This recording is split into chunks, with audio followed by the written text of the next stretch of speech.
Back to Channel 2 ang ABS-CBN shows ngayong 2026.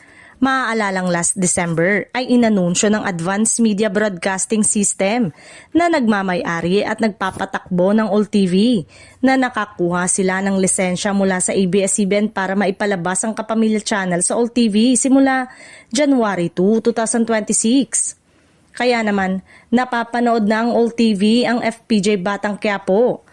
Roha, What Lies Beneath, It's Showtime, ASAP, TV Patrol at iba pa, pero patuloy na rin itong napapanood sa A to Z.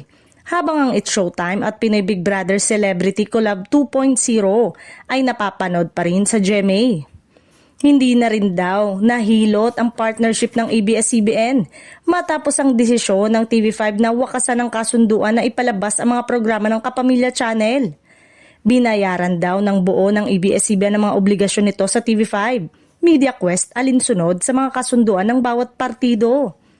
Ang AMBS na nakakuha ng frequency na nagsarang network matapos silang di makakuha ng franchise, all-out support naman ang ABS-CBN boss sa unang araw ng variety show na ASAP dahil personal nilang umattend mismo sa studio maging ang boss ng All TV ay nagpost ng picture kung saan ipinakita ang pag-ere ng ABS-CBN sa All TV.